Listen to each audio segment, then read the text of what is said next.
Yes, it's the Finnish football show. Momentum is building. Euro 2020 starts next week, only 52 weeks late. Anyway, Finnish football show is back, and we're going to look at the Huuhkajat squad for the Euros, which was announced on Tuesday, the 1st of June. Were there any surprises? Were there any people in or out that we weren't expecting? So we'll discuss all of that. We'll also look back at the recent friendly match that ended Sweden 2, Finland 0, and ask what, if anything, did we learn? We have another guest on the show this week, at @footy_Nordic from Twitter, also known to his mum as Cameron Deacon, joins us to preview Finland's first game of the Euros versus Denmark, to look at the other Nordic teams and their prospects in the tournament. And also Rich wants to share some of his favourite Huuhkajat merchandise that he's spotted recently. I reckon, as we've got a new guest, maybe this week we should start just by getting Cameron to introduce himself. Cameron, welcome to the show. Thank you very much for having me, guys. It's a pleasure to be here. And I know I'm not, broadly speaking, a Finnish expert in my own right, but Finland is, as we've discussed, part of the Nordic countries that at least I've decided anyway. But no, so I started all of this because essentially I've got a love for what is niche sport, and it sort of evolved through university. I worked with the England amputee football team, and I've worked throughout non-league football within this country for years and years. And there's more of a purity to it, I think. And when I started looking properly at Nordic football about 2 years ago, there's something about it which has this same sort of purity and, original feel of the game, which is sort of being lost, I think, in a lot of top level divisions at the moment. I look to the Premier League at the moment, and I don't know how often VAR is mentioned in this podcast, but it annoys me to the nth degree, and it's just getting away from all that, and the crazy controversy that surrounds it all is so refreshing. And away from the sort of the obvious dull places in England, and to the beautiful Nordic Scandinavian backgrounds that you see that posted all over my Twitter on a regular basis. It's just this perfect combination of things for me as someone who wants to learn about Nordic football and football culture and travel the world. Seeing these teams and learning about these countries is a great inspiration to me. So to be part of this podcast as well it helps drive that. So thank you very much for having me on. And no worries, you're welcome. And we've got a full team. No one from the Finnish football show wants to risk being left out for the Euros, so they're all making themselves available for every possible show. So hi Keke, how are you? I'm good, thanks. Hello everyone. Mark, how do? Yeah, doing all right. And last but not least, Rich, how's things? Moi. So why don't we start with some breaking news? And this is Keke's breaking news. It used to be Mark's regular feature, was to try and throw me off track right as soon as the show started, but Keke's dropped something in today. On Friday the 4th, 7 p.m. Finnish time, is the Finland's final preparation game for the Euros, a home game against Estonia. And there's some ticket news, Keke. Yeah, there is. We previously thought that tickets were only available to a handful of people who had purchased them for the original fixture, which was programmed for last year. And then, obviously postponed like everything else in everyone's lives due to the pandemic. But our good friends over at the SMU Core, hard working as ever, has found some extra tickets down the back of the sofa. So those tickets are available to SMU Core members only. So yeah, if you're an SMU Con member and you haven't seen that news already and you're listening to this, get yourself over to their website and you've got the chance of getting a ticket for Friday night's game against Estonia. Any idea how many tickets? I Just a don't know off the handful, top of my didn't head, but there's a handful. So I think you've got to be quick, but yeah, there's some available for those who can make it. Good stuff. We were planning then to kick off. Maybe we'll talk a little bit more about the upcoming friendly later in the show. But the squad was announced. This is big Euro 2020 news. The Huuhkajat squad was announced. Why don't we first of all just talk about the players that are in, the players that are out, and then after that we got a question from somebody on Twitter that maybe we can throw to. Well, we've been talking about throwing it open to Mark, so let's do that shortly. But Rich, do you want to sort of talk through? We don't necessarily need to list all 26 players. We'll be here all night, but sort of talk through some of the big surprises, players included, and some of the big omissions. Of the 26 in the squad, I think that a couple of the names were kind of pending. Obviously, from the training squad, we were missing a few with club commitments and some who were working on their fitness. I don't think there was any doubt that Teemu Pukki was going to be named in the squad unless his leg fell off. And Tim Sparv, he hasn't played 90 minutes for, I think, 5 months now, but he's the captain. He played 45 minutes on Saturday against Sweden. He's as influential off the pitch as he is on it. And players that have obviously played their way, at least in the training camp, and in Rive's mind, the Weissenen brothers, for example, they both, after 18 months or so, where I think one or both have been injured or in poor health, poor form, they've both come fit at the right time, so they're both in the squad. And I think, it's difficult being in Canerva's shoes because it's the first ever major tournament, but as we were having the discussion on the WhatsApp group earlier, this is, 23 other managers have had to make big decisions, and they've been doing that for the best part of how many years now. When it was the first World Cup nearly 100 years ago now. So he's had to leave out players, and there are a couple of names that are the ones that I think people are curious about. Juhani Ojala missed out, central defender. He was the captain in the friendly against Switzerland in March. So I think that's a big call. Again, this is where we see, or we don't see, what's happening on the training camp. We don't know what's going on behind the scenes. Has Rive seen something, or is there something? Because as well, it's not just a squad for a game like we normally have. I'm not blowing my own trumpet here, but this could be potentially a group that are together for 5 or 6 weeks. Fingers crossed. And you've got to juggle everything. It's not just the players, it's the camp, it's everything around it. Oyala's come out today already and said he's feeling humiliated by being dropped, which is strong words. And, I think if you weren't hurt, then you'd wonder what his mental state was anyway. But, and there's a couple of others. Most of the controversy or the discussion seems to be around the defence and the fullback positions. Nico Hämäläinen, after impressing generally over the last year or so, he's missed out. Albin Granlund, who, again, he started against Ukraine in the World Cup qualifier, went off with concussion. He's then been exposed to COVID. And again, we haven't had reasons, and there's no obligation for that. But they're the two that have missed out. And, then there's a bit of, I think people seeing that Burusori has been named in the squad as a defender. He is a winger. Let's not put any bones around that, same as Nikolai Alho. But he obviously impressed in that Switzerland game again, and perhaps Rive thinks he's the right person for that position in the squad. So, all in all, you can look at there were probably 19, 20 names on that list who were a certainty, and you put the house on, and there was always going to be a little bit here and there. It's nice to see Marcus Forss, Sonny Valakari named in there, after their blitzing debut last year.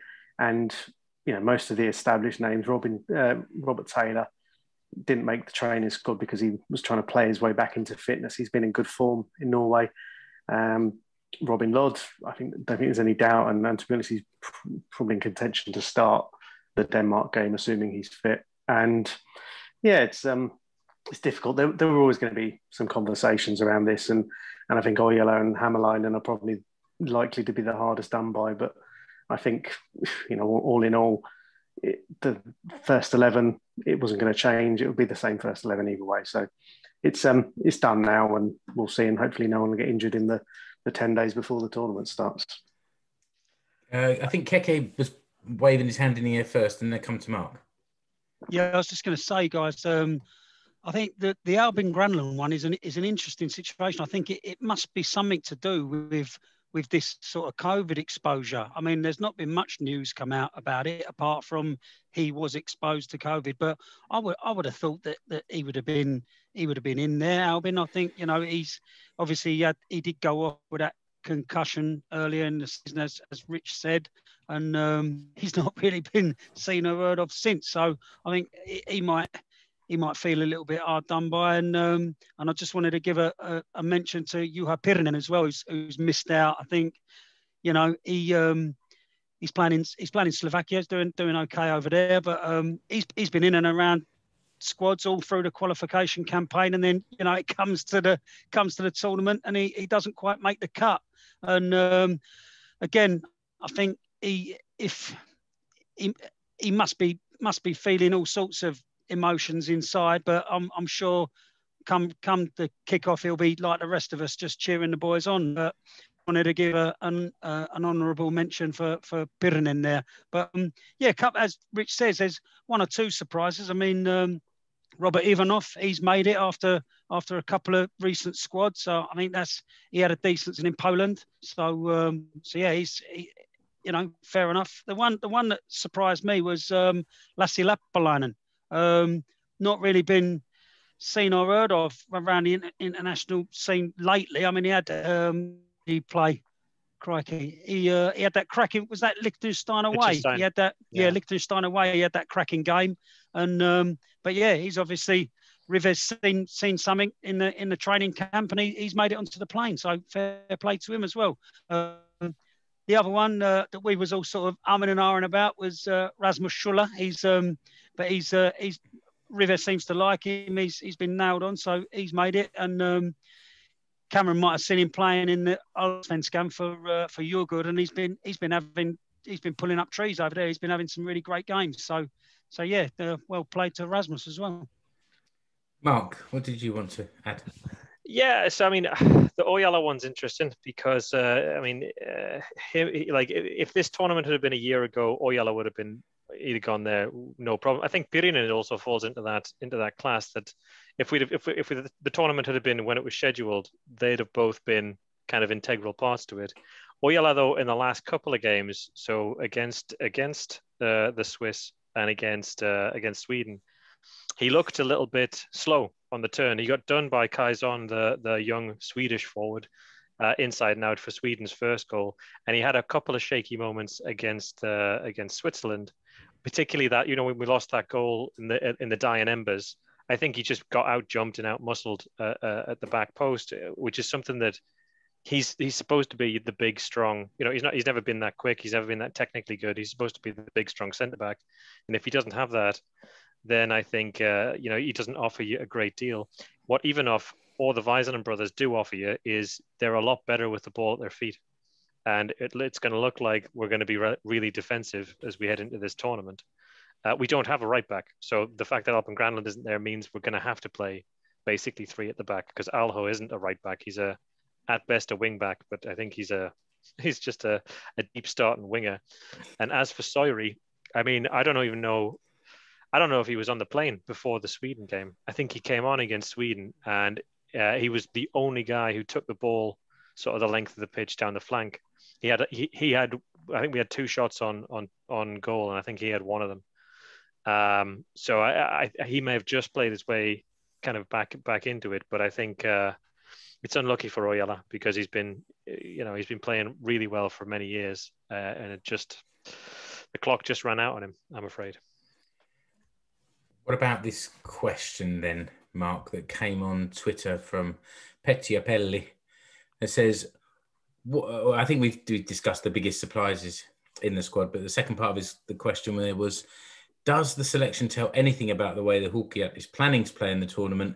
And will that be any different compared to the qualifying games? You just started to touch on it a little bit with the formation. It's interesting because you said it was looking very defensive, and yet there's not that many like fullbacks in the team. So to me, it seems like it could be quite, if you're playing Alho on one side and you're playing someone else as a wing back on the other side, then everything else is quite progressive, or not? Yeah, I mean, we've had teams against teams like Ireland and teams like I think even Ukraine. We got a fair amount of joy. You can sort of bully teams and then start to overload the midfield. But I think against the likes of Denmark, Russia, and Belgium in particular, we're going to really struggle to get down the flanks and around the opposition, which means those guys are going to get pushed back. I think fundamentally one of the other things that's happened now that we've been delayed a year is Tim Sparv and Glenn Kamara can't hold the midfield like they used to. Sparv, he's another year down the road. He hasn't been getting a lot of minutes recently. I think Schuller has been good, but he also doesn't command the midfield in the same way that Sparv used to. So because we can't put this engine room of Sparv and Kamara as they were when they got us qualified, we have to put three in the middle, and I think that's what's pushing us into this sort of this 3-5-2. 5-3-2 formation.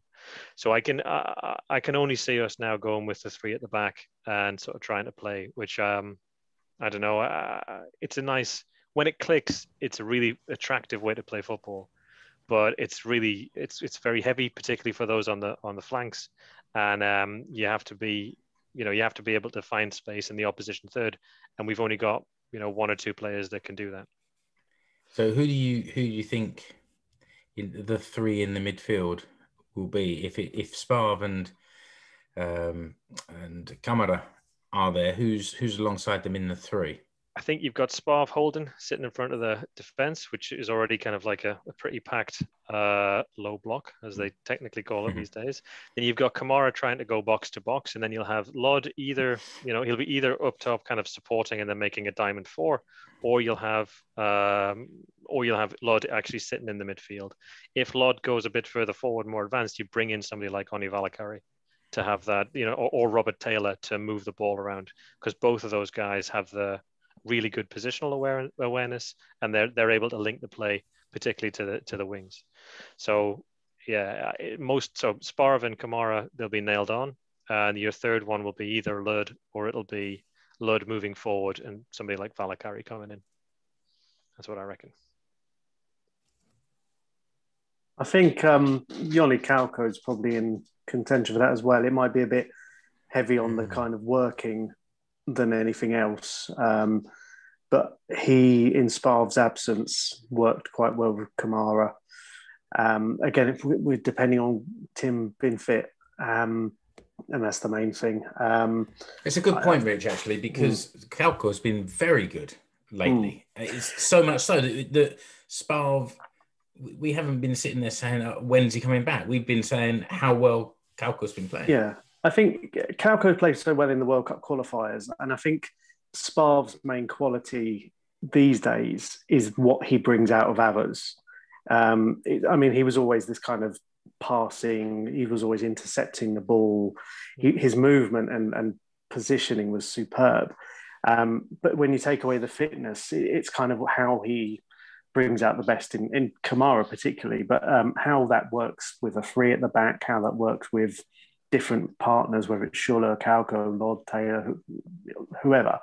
And, he's the captain as well. But if he goes off after 45 minutes of the game, or if he goes off early, the team and the replacement needs to be, you almost need to have an 11 and it's Sparv or someone else, because we're in that kind of position where, again, he's not really played since January. I mean, I think did he play about 80 minutes of one of the games in March and then went off and had an operation, or even he came on at half time and something like that. And I think we're having to kind of consider now that if he's fit, he starts. But what happens if he goes off or if he can't play, that will dictate the rest of the midfield. And again, depending on the opposition, I mean, like we talked about last week, Belgium are a Roberto Martinez side who are top heavy. Do you look at exploiting the gaps at the back, or do you try and make things a bit more solid in midfield? And then that's the decision. Do you play Lod as a 10, Lod as a forward, Poyampalo's not fit, or who knows, he might be fit, might not be. There's so many decisions, and that's the blessing of this 26-man squad. And as what Keke was saying, that's possibly what costs you a Pyrenees, is that with 26 players, you don't need utility players. You don't need players who can cover 2 or 3 different positions across a defence or midfield. And I think that's almost cost him in that. I'm not saying the players we've got are necessarily better, but they're probably more dedicated to being wingers, right wing backs, full backs, whatever. But yeah, with 26 players, it is a luxury to have. And if Finland are ever in this position again, God forbid, hopefully, but it's something that they can consider. I mean, the squad will be vastly different at that point. But yeah, I mean, we talked about previously the spine of that team during qualifying. It was 4-4-2. You knew who the goalkeeper, the defenders, the midfield and forwards were. Now we've had to dilute that, whether it's because of the change in the way football's gone or to accommodate a certain style of play. Not 100% sure, but I think, there's still questions, because I think had this tournament been played last year, they may have been playing 4-4-2. But now, with what we've seen in the Nations League and the qualifiers, that is not going to happen. Okay, what do you think about Nicky Mampa? To be honest, I thought after his exploits in the Serie B playoffs, I thought he was a shoo-in. I thought he'd be going. Obviously, we don't know if he's had any sort of conversation with Rive or if they've discussed it. He might be completely knackered after his last few weeks in playing in Italy. The season went on for him. He had those 2 semi-finals, and then so he's played an extra 6 games. So an extra 6 games over the playoffs. I mean, even the final was a 2-legged affair. So, they might, we don't know. They might well have had a conversation, and River said, look, do you fancy it? And he said, I'm knackered and I want to see my missus and my kid for a bit rather than disappear and sit on the bed. But you don't know, do you? And wants to be fit for Serie A action next year, which is amazing. We talked about it the other week, didn't we? Yeah, that's another thing. If he's obviously helped Venezia get there, and he's hoping that he'll be a selection when they make their Serie A debut. So that might be the thinking behind that. But just to cover a bit of old ground again, go back on Oyala. I mean, he started the Sweden. I know we're going to discuss the Sweden game with Cameron in a second, but he started the Sweden game, and then he's thinking, here we go, and then all of a sudden, it's thank you and good night. So bit of a strange one, but just discussing the tactics again. Do you think did the Sweden game give anything away about the way we're going to line up? Yeah, I mean, I think so. We did that 3-5-2, 5-3-2 thing. It did. I mean, I think that's nailed on to be the way we're going to do it. And I actually think that game might have cost Oyala, because we conceded twice. The first one, he got blindsided and turned by Kaizon. The second one was there was a looped ball over the top that caught 2 or 3 of the defenders ball watching. They were just sort of glaring at it as it lobbed over. And I think in that game, Oyala just looked a yard slow, and I'm pretty sure that was Sweden's B team. So it's he looked a yard slow against the B team, and that's never a good thing. We bring Cameron in now while we're talking about the Sweden game, because I felt like it was kind of 2 B sides playing. What's the reaction been in Sweden from what you've seen? From my point of view, the game was essentially, people were looking at this as 2 sides who are preparing for Euros, which is very, very nearby, with the Finland squad, like you said, who were days away from selection at that point. And honestly, I don't know if you could look too deeply into that game as a suggestion of what's going to be played like. Now, I think come the final squads in the actual Euros itself, you'll see a completely different mentality from your Finland squad as you will at the moment. You know, it's the first squad to represent their country at a major tournament. So it's a completely different mentality change. And as for Sweden, they played, like you said, it wasn't a full B side at all. They had a lot of very big hitters in there who I think themselves were all trying to get into that first team squad. The Sweden team is a very up and coming side at the moment, as a lot of the Nordic countries at the moment. But it wasn't, I don't think you could look at that game and say definitively that either side would be playing their best or either side were tactically perfect what they're going to be like, because there's a lot of changes to be made there. And like, if anything, it was for the Finnish players who were on their last possible legs to try and break into that squad. So it wasn't too much of a surprise from the Swedish perspective, I don't think, just because, like I said, the players who are in there are very, very good players. Was that squad already announced before the game? From my understanding, yeah, Finland were one of the later ones. So their squad was already announced a few days beforehand, meaning that they, again, unlike England tonight for some reason, were playing with their players who were actually going to the tournament. So you have there, again, it's a different mentality. You're trying to get your starting spot in a squad rather than just get selected, which is, they're two very different things.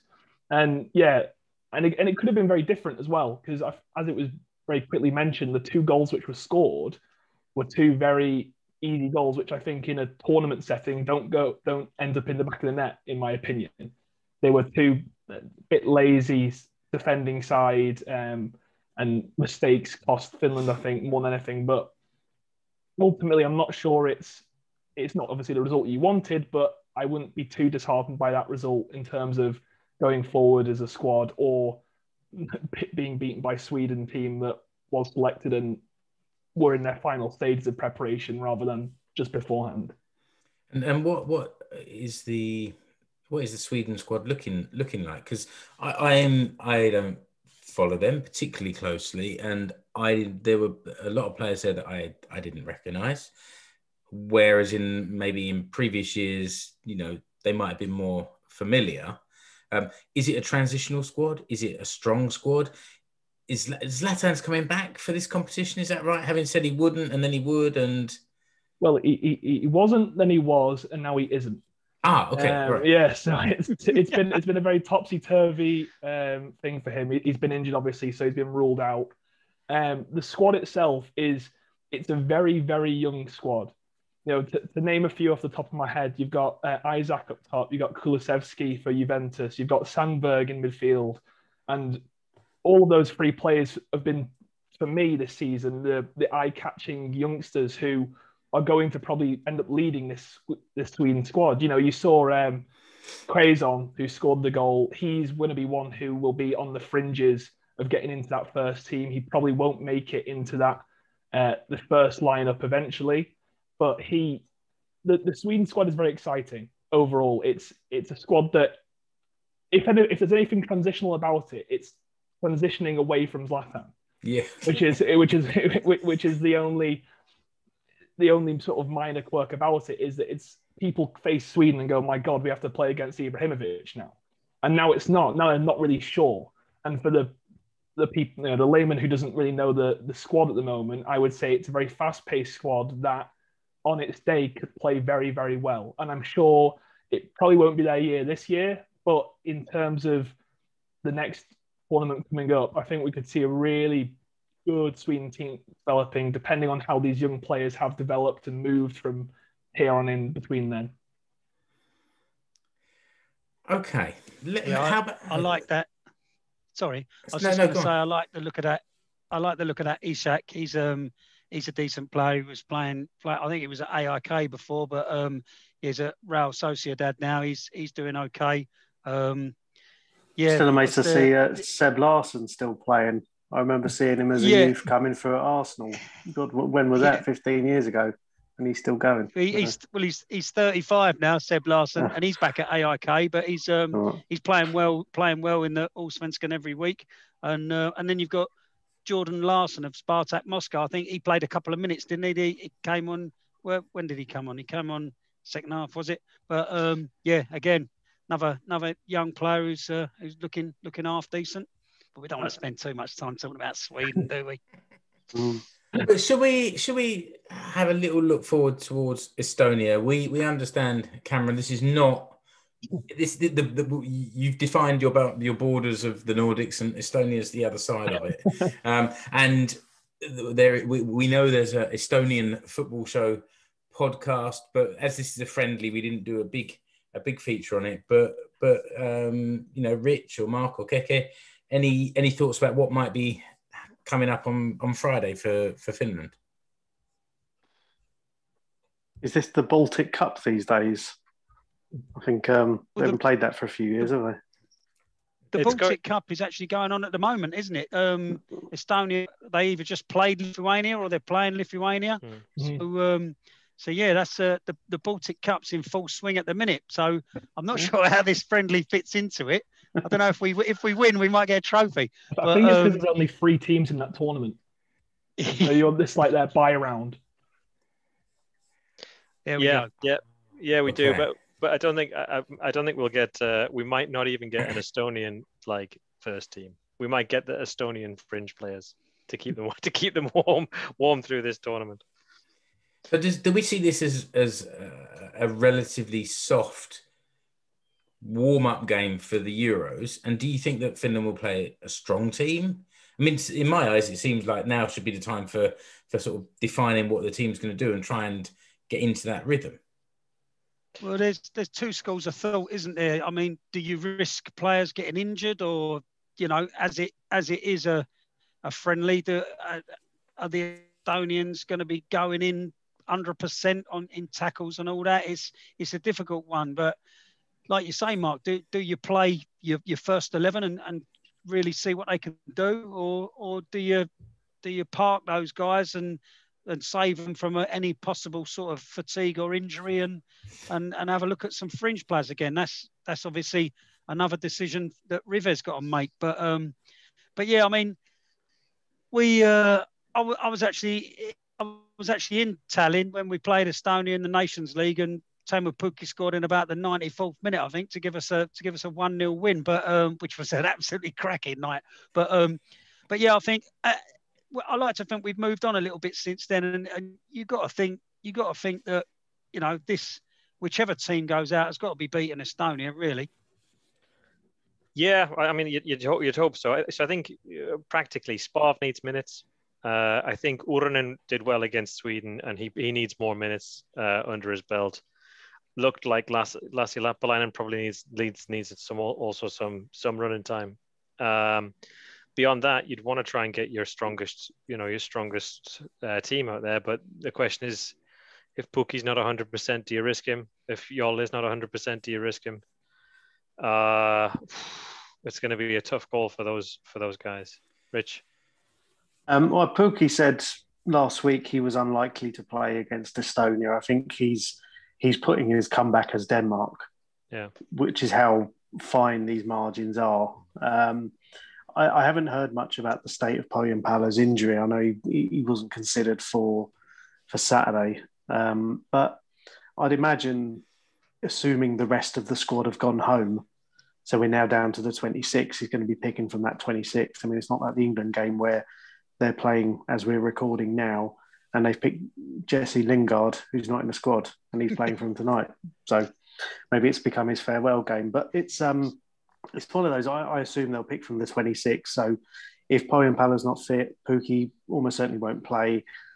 It's a chance for Force. Give him a go. I think, he's coming off. I mean, hopefully he's not too tired after his season, but he's had a very, very good season for Brentford, albeit mostly as an impact sub. But I think give him an hour, see what he can do, see what Jensen can do up front as well. I think they need a bit of a fresh time as well, a bit of confidence and a bit of that while they can, because to be honest, if Pukki's fit, he will start against Denmark and everyone will fit around that.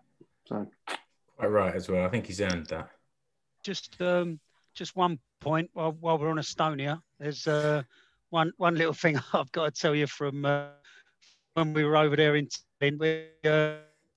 as you can imagine, some of the there was quite a lot of Finnish fans. What with it just being a short hop over the Baltic Sea there, and some of them may have attempted to smuggle in some booze into the Alacoque Arena, but the Estonian security being quite stringent, they managed to confiscate all this booze and lock it away in a cupboard. But during some point during the match, my mate Ville and his friend Rotta-Pekka found the keys to this cupboard and managed to get into all the confiscated booze.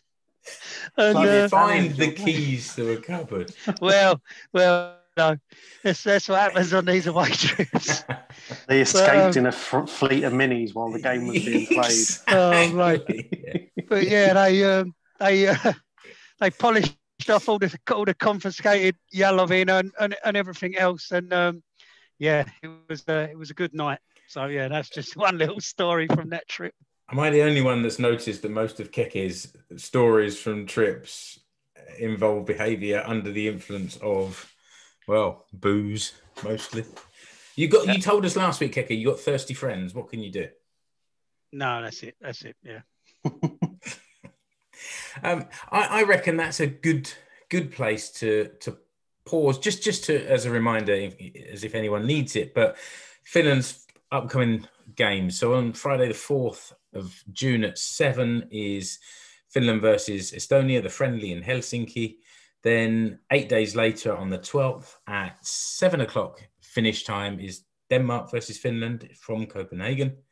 16th of the 6th at 4 o'clock finish time is Russia against Finland in St. Petersburg. And then on the 21st of the 6th at 10 o'clock is Finland-Belgium. That's again in St. Petersburg. And I'm sure we'll be reminding of those as we get closer and closer to them. But I think it's time to pause, half-time, pause to support the Finnish Football Show cause. Look at that, I'm a poet. I've got my shirt on today. Keke's got one of his shirts on. I'll have a little stand up. Let's see if I can get close here. So can you see this work of art? It's the Finnish Football Show eagle design with the Finnish Football Show logo on. And Keke's got the, he's got a contraband version of a shirt that you can find on the show. Yeah, you can get the updated version of this shirt, which doesn't feature the Adidas Tango because the German sportswear manufacturer got very upset with our use of their footballs. So we've got some more generic footballs now on that T-shirt. We do. And that's on TeePublic. So it's teepublic.com, and then if you go and search for Finnish Football Show or check out the show notes blog that comes with this episode, you'll find a little section in there. And we've also got buymeacoffee.com/FFS podcast, which Rich set up for us, and we've had some people make a donation to the running of the show and buying the merchandise. We haven't had to buy any stock, but every shirt we sell, we get a cut. And same with Buy Me a Coffee. If you want to donate to the running of the show, just to help us with the running costs of the website and the podcast and all these various bits and pieces, it would be much appreciated. Rich, have we had any other donations since the last show? Not on the beer side or the Buy Me a Coffee thing since Johan put everyone else to shame with his effort. But one thing I was going to mention, actually, because we had started it in earnest, I think, Mark at the Asiko game a couple of weeks ago, with the T-shirts coming in the Finnish Football Show colours. There's 12 different colourways for the 12 different teams. Now that fans are slowly being allowed back into Veikkausliiga games, I think we're at anything from, I think, 5 or 6 at one game up to a couple of thousand. I think some of the ones not in the Helsinki area are now starting to let in pretty much as many as they can, whereas I think Helsinki's still down to, I think, a maximum of 50. But if you do happen to buy one, tag us on social media and we'll give you a shout out and you'll have our undying love. And if I do make it to a Cups game this season, because I was planning on buying a Cups one, actually. So, Yeah, that'd be nice. And the hashtag is FFS Team Colours. And so far, it's still just me and Lady Suttu on there. Let's have a look and see if anyone's used the American spelling. Of course, in 2026, Oulu is going to be the European capital of culture. So start early. Get your Oulu FFS colours T-shirt now and start that culture wave, because I think some people were jesting. I can't say anything because my wife's family, some of them live in Oulu. So, I think they were saying they've got 5 years to find some culture. But it's they've got the Garam Masala Bowl stadium there. So fair play to a indoor facility that is sponsored by Curry House. So very, very good. I know some very cultured people from Oulu. Most of them are AC Oulu fans who are members of the AC Oulu Ultras group, which is named Paska Kaupuni Casuals. So, very cultured. Mark, as our second halftime feature, you gave us your Sassilla Sipuli. Do you know, actually, I first heard this phrase from you a few years ago, and then just the other day around the dinner table, Shay, Wiltshire, one of the kids was whining on about something, and Satu actually said it across the table. Nyt Rita Yassilla Sipuli. And I was like, what did you say? Actually heard a Finn using it in the wild. So very, very good. What's our onion this week, Mark? The onion this week is something that actually happened to our good friend Miksu Paatalainen. So the phrase is sai kengat. It literally translates as you get the shoe, or you got the shoe. And when you get given the shoe, you get sacked from your job. So any out of form striker or manager that's insisting on playing a Christmas tree just for 2 years past its sell-by date, they're gonna get the shoe. So it's like being given the boot, really. Yeah, given the boot. Yeah, very well. Very in 2015, when he got sacked, I was actually in Helsinki at the time, because I think it was after they lost to Hungary. Yeah, and we were in Helsinki for that, and then we drove up to Turku the next day. But as we were driving up, we drove past the Paloliito offices, and there were probably 2 or 3 dozen pairs of old trainers hanging off the trees outside the offices as a kind of, not quite a burning cross, but there was definitely something just reminding them. And I think by the time we got to Turku that afternoon, yes, he had gone. Yeah. We're going to come back to Cameron in a minute, but we're going to start the second half, and let's start with a little bit of nonsense. Keke, you've been flirting with the Finnish Prime Minister. Well, yeah. Say a little bit, yeah. Well, she's lovely, Sanna. Yeah. Tell everybody what happened, because we've shared it on the Facebook group, which is where this kind of nonsense goes. But what did you do and what happened?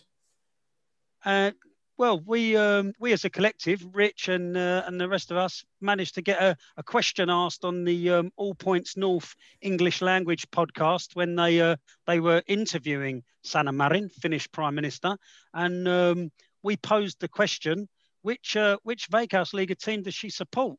And she was gracious enough to give us an answer and let ourselves and all the listeners know she's a diehard Ilves fan. So there you go. She's green and yellow for life, Sanna Marin. But I would suggest that we send her a T-shirt, but she's in a little bit of trouble at the moment for perks and benefits, so we should probably. Well, she can put it on expenses. It's fine. Sorry, Keke. That was lovely to hear. You know, that was very nice, and we stuck the little clip on our Instagram and our TikTok, and she was so taken by that she reposted the clip on her own Instagram. So that was by prime ministerial appointment, the Finnish football show. Well, that was a friend of the show, Egan, who asked the question. So thanks to him. But I'm looking forward to a couple of Finnish men who are married to English wives asking Boris Johnson which football team he supports and met with. Yeah, well, I can tell you what, it's certainly not AFC Wimbledon, because he screwed us over with the new stadium a few years ago and delayed it by several years and cost a lot of money. So I'll censor myself. I'll keep my thoughts to myself. Something like that, Keke, but nobody can hear that or see it, fortunately. So let's bring Cameron back in before we talk ourselves into permanent exile from the UK. Finland's, we talked about it just before, Finland's first game in the Euros is against Denmark. So, Nordic footy, Cameron, what can you tell us about Denmark? What can we expect? Are they any good, or are we going to start the competition with a win? Are they any good is the question I imagine a lot of people are asking, because a lot of people look at the world rankings and they say that not worth anything and they don't really mean anything. And they look at it and they see Denmark in 10th and they go, how is that possible? They can't be in 10th. They're a small little country in the north of Europe that have no right to be there. But the truth is that Denmark are a frighteningly scary good team. And it may not be down to their individual players. It's more down to how well they work as a unit.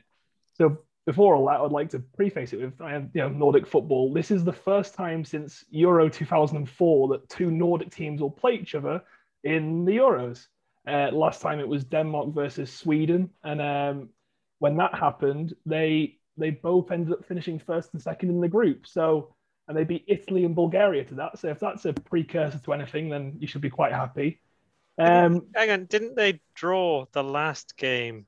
Was it 2-2? People don't talk about that. That was the Biscotti game, wasn't it? We don't talk about that. 5 points drawn between 3 teams.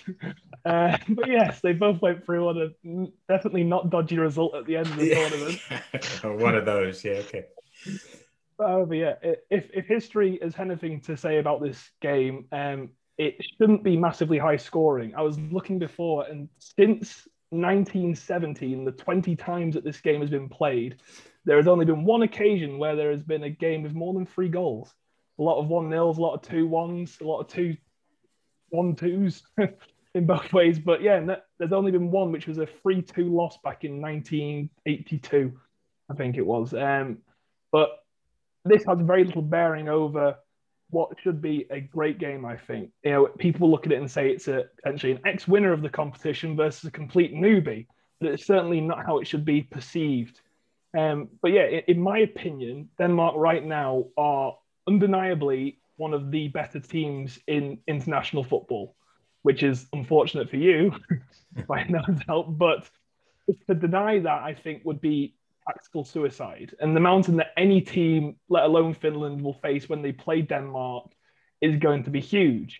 Since September 2018, only one team in all competitions has managed to beat Denmark, and that was Belgium twice, who were also in your group. And in that time, they've won and drawn a lot of games in then, and obviously they beat England, which was one of the more eye-catching results. But yeah, the squad is, like I said before, it's scary, and less about the individuals and more about how they play as a unit. They play this sort of beautiful 4-3-3 formation that allows the players to sort of thrive in their positions equally. The midfield of Højbjerg and Delaney and any one of the many other combinations that have possible to them are all brilliant. And essentially, it's all down to their ability to transition from one position to another.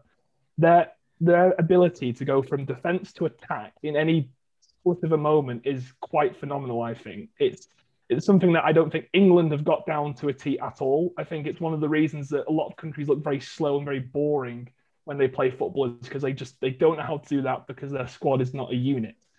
Denmark have it perfectly. They go from they'll be playing around the back, and all of a sudden they'll play a ball over the top or a through ball across the ground, and they're in behind you before you even realize what's happened. They don't, depending on the game and who they're playing, they won't hold on to the ball. They're not a team who are set up to hold possession. They're a team who, if they want to, they will counter-attack you. They will sit back, let you run at their, again, very strong defensive unit that they have at the back, and they will then break at speed. However, despite all the praise that I can put onto them, which is a lot, especially in recent times of all the players coming through, they are fallible in certain areas. In that, in this transitional state, which is amazingly good when it works, if a player can break this transition down, Denmark are often found in a point where they could be playing a 3-1-6 formation. They honestly, when they break, you will see five or six players on the defensive line of the opposition team, while the back three will be sat on the halfway line. You have your midfielder in the middle, and that'll be it. So if someone can break down that, they panic a lot. And one of the reasons that they were battered 4-2 by Belgium only a few months ago was because of that. Belgium managed to get this high press going where it broke down this transitional play, which they are so good at, and it stopped them from being able to launch these counterattacks. And like I said, when they won the ball back during these transitions, they found themselves panicking because they were all over the place. Because they're so attacking and they're so ready to move forward, they often lose. Their wingers are gone up the pitch. They're at the corner flags already, and their midfielders, depending on who they are either the most attacking midfielders in the world or the most defensive. So they're either left with 5-0-5 or 3-1-6. Honestly, it's when it works, it's a beautiful thing to watch, I think, as a football point of view. Scary if you are the fan of an opposition team, but it can be broken down. And one of the other things that I was going to say, which has slightly been lessened by what you mentioned before, is their wings are weak. They have, because of the 4-3-3 formation, their wingers are usually end up just being their fullback, which means if you can get down the wings and you can dominate the sidelines of the pitch, you will create a lot more chances than you will if you try and go through the middle. So when I hear that your wingers are a bit lacking or you don't have much hope down the wings, and that's slightly worrying, but it doesn't mean that it's going to be impossible to break them down. I think it'll be a very, very hard game for Finland.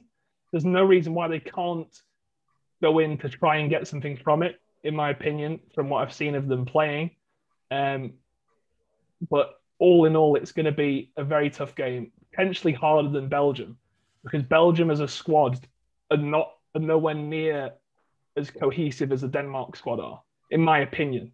They don't have. That's the reason they fall at the final hurdle a lot of the time, is because their team is not as free flowing as the Denmark side is. But yeah, all in all, it's going to be a very, very tough game, and I would say that you're in for a hard one. Hope for a draw, beg for a win, and hope it doesn't go too wrong.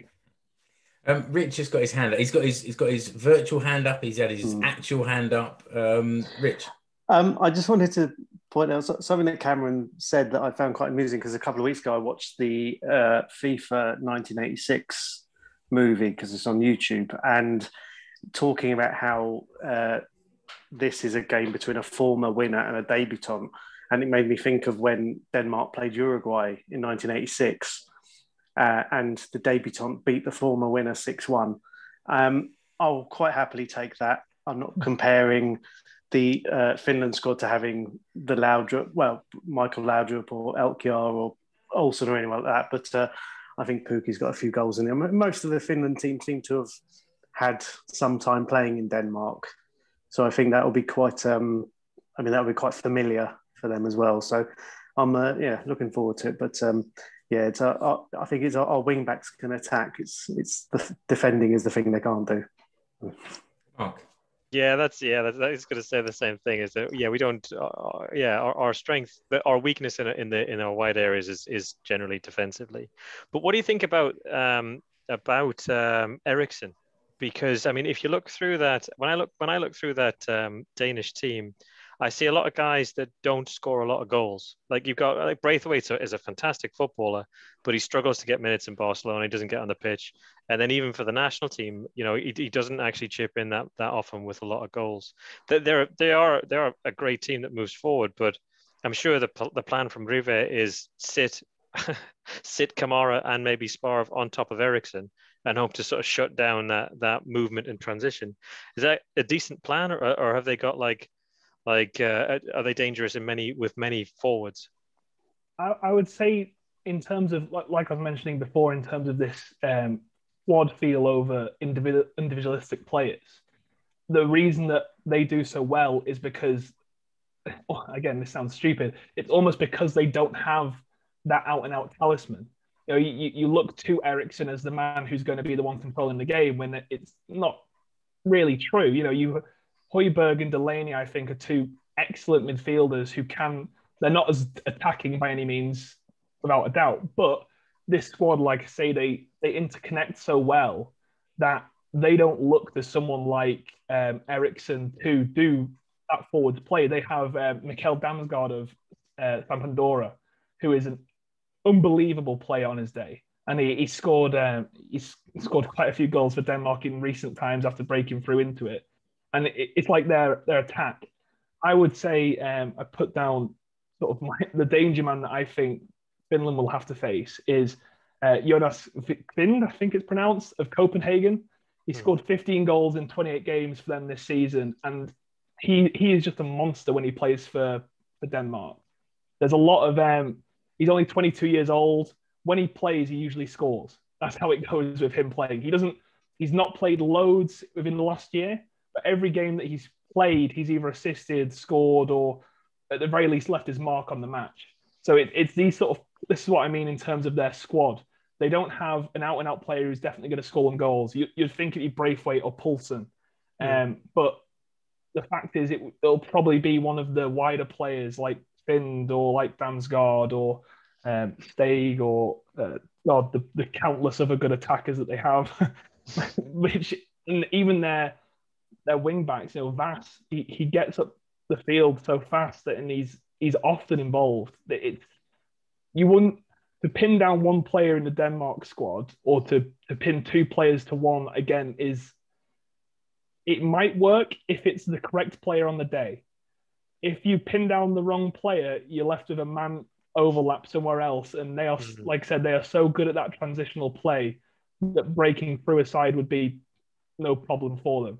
But yeah, if like you said, the attacking parts of your wings are the good part of your wing backs, then that is where I would probably focus if I was the Finnish squad, because that is where they end up being sort of left open wide a lot. A lot of their players come centrally. A lot of them, like I said, throw themselves into the box, and so there is space out there. So that's where I would go if I was the Finnish manager on the day. That's quite interesting what you said there, Cameron, about, because we've had that feeling ourselves recently watching Finland, that the team is bigger than the sum of its parts, like after donkey's years of having teams centered around the great Jari Litmanen, and 10 other blokes. All of a sudden we've got a team and a squad that seems that, obviously the obvious one is Teemu Pukki. He's been banging goals in England in the Championship. So if there is a talismanic player, you probably look to Teemu Pukki.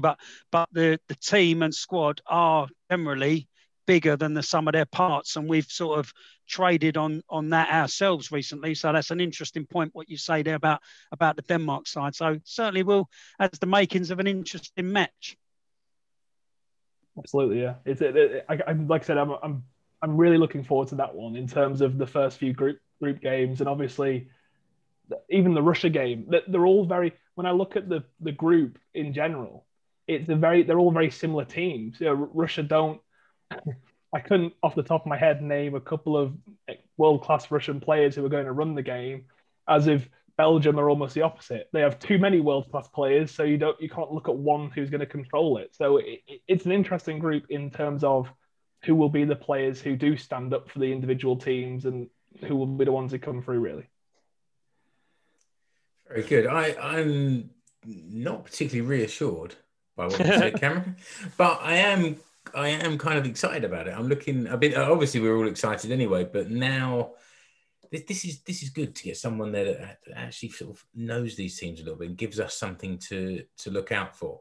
And then, after the game, we can all get together and talk about you behind your back and see if you knew what you were talking about. We've got one more small feature to cover. Rich, you inspired this, which was with a selection of Huuhkajat branded merch that you've come across. I'll add some photos in the blog post. But what have you seen? I heard someone mention, was it a hammer or a saw or something? Has the world gone mad? Yeah, so I think we talked about this about a year ago at least, or maybe shortly after qualification, where someone had dug out something from the Finnish Patents Office of all the things that the Palloliitto are trying to trademark ahead of Euro 2020. And I mean, they had everything from sex toys to kebab equipment to basically anything you could sell. They were trademarking the use of Huuhkajat. Now, I can't remember, I think someone sent it to me. It was a picture, it may have come from Footis Forum, and it was a picture from a supermarket sales brochure, and it was a Finland branded handsaw, as in the sort that you buy from B&Q, with a quite large Suomi logo on the side. Now, I must thank someone I've known for a while, you saw on Twitter, who sent me a Instagram link to a Instagram account that is basically collating everything. Oh, beautiful. Okay, send me the link and I'll put it in the show notes here. And somehow the interest in this saw, I'm not sure, maybe it's had 200,000 impressions on Twitter in the last 24 hours, because it's gone around basically most of Europe going, oh my God, look at those crazy Finns and their branded saws. I mean, they haven't been around England in the run-up to Euros or World Cup, clearly, like we have. But a list of some of the things that you can buy with a Huuhkajat logo. So there's a gas barbecue, mustard, a bicycle bell, odor-eating insoles, fishing tackle, a Bluetooth adapter for your car, Pringles, but they're Pringles, and finally, Keke had this last night. It was a can of Cough beer, the Huuhkajat logo on. But there's an Instagram account which we'll link to that has all of these, and I'm sure they're far, far more, because I think in the day before Eurovision last month, someone was sharing that there was some, I'm not sure which supermarket it was, maybe in Prisma, basically have half of their display was a Eurovision party, and the other half was Huuhkajat, kind of the knockoff, the T-shirts with the logo that looks like the kit and all that stuff. So they're really going to town on it, and I do wonder if we'll see the Huuhkajat branded condoms, which may offer more protection than the three at the back. Whee. Oh dear! Did you have that one written down? I didn't actually. Very, very good. Well done. Okay, let's draw a line under that. We've been going for another hour, a week after it's those condoms, isn't it? Yeah, it's right. It gives you staying power. So our full-time feature is following. And Mark, did you have someone for following this week? Only our fabulous guest. Oh well, in that Nordic Football. But sorry to do a Boris Johnson blah blah blah all over the top of you. Sorry, but Keke reminded me that we actually did Cameron in following a couple of episodes ago. So in tribute to Keke, maybe we should suggest that everybody follows the Prime Minister Sanna Marin this week. Yeah, go for it, especially on Instagram if she reposts our little video clip. Right, so she might not be around for long. No, that's right. So while she's still Prime Minister, why don't you follow her on Instagram and tell her that the Finnish Football Show sent you, and we might all get excommunicated as well along with her. Well, while we're there, Cameron, you might as well remind the listeners and the YouTube viewers where they can follow you, mate. Yeah, so I am solely on Twitter for the time being, and it is Nordic Football or @footy_Nordic. Lovely. So solely on Twitter, but covering about 8 or so different countries. So I think you've got yourself spread thin enough as it is. Yeah, and to answer your question, actually, from a couple of weeks back, where you said, "How does he do it?" The answer is, I don't. Okay. But at least not to the level that everybody on Twitter would have me do it. So, but are you doing it on your own, or do you have others? Yeah. As the time goes on, I am on my own, and I feel as the followers grow, that should not be the case. But it is for now, and I will continue moving forward, and I will do the best that I can to make sure I include every single club on those maps and not leave one out ever again. Make sure you get all those Greenland clubs, all those badges in the right place, Cameron, because you get some very upset Greenlanders if you put a club badge in the wrong place. And it would be wrong to say that that to me just sounds like a budget Google Maps. I mean, if we're going to be insulting people on Twitter like Rich was insulted the other week, no, it's good. It's good. So everyone follow Sanna Marin and follow Nordic Footy. And Cameron, what do you do outside of being Nordic Footy on Twitter? Yeah, so I've just finished university at the moment, so okay. I am technically unemployed, and so now Nordic football is my full-time job. Wow. Oh, wow. Yeah. So well, you're going to be busy during the Euros anyway, and keep up the good work. Thanks for joining us today. I personally, it's exactly what I was hoping for, a little bit of detail on those two countries for us to look out for. No, yeah, it's been a pleasure. Whenever you're facing another Nordic country again, let me know and I'll be back. Nations League will be back soon, won't it? Yeah, exactly. Yeah. Sounds like a plan. Thanks a lot, Cameron. And that's the end of this show. So follow our Facebook page for content coming directly from us, our podcasts and blogs and what have you. You'll also find a link there to our Facebook group where you can join in with various conversations, and that's where we share all manner of other tat. Keke's Instagram page and the stories connected to that are well worth a follow as well. And this is the thing, that all the different sort of Mark and Rich, particularly active on Twitter. Keke is very good on Instagram. I'm more into Facebook. So between us, we've got most of these things covered. And there's a tip for you, Cameron. That's how you do it. Maybe a bit easier in future is to get some others involved with you. And we've also got our YouTube channel where you'll see the video for this show and all our previous. And TikTok with the kids as well. Oh, sorry, we've got TikTok now. I've got to add that to the list as well. Good Lord. So that's Rich. I did tweet out a link actually from Escape to Swarmy the last couple of days with the links to the various social medias on there, which is actually my pinned tweet now, just as a reference. So anyone looking for stuff, if you like your Facebook, if you like your Finnish football in between your racist uncle and your dog photos, then Finnish football show. Okay, and that, Rich, you just mentioned it, but again, where do people find you on Twitter? I'm at Escape to Swarmy. Okay, I'm at Explore Finland. Mark, you are at FC Suomi. And Keke. I'm at Keke Mylläri. Very good. And I think that's just about it for this episode. So until the next Finnish football show, which could easily be next week, if it's not before, then it might be just after the Denmark game, but we'll be back really soon. Until the next episode, thanks for listening and goodbye. Kiitos. Kiddo.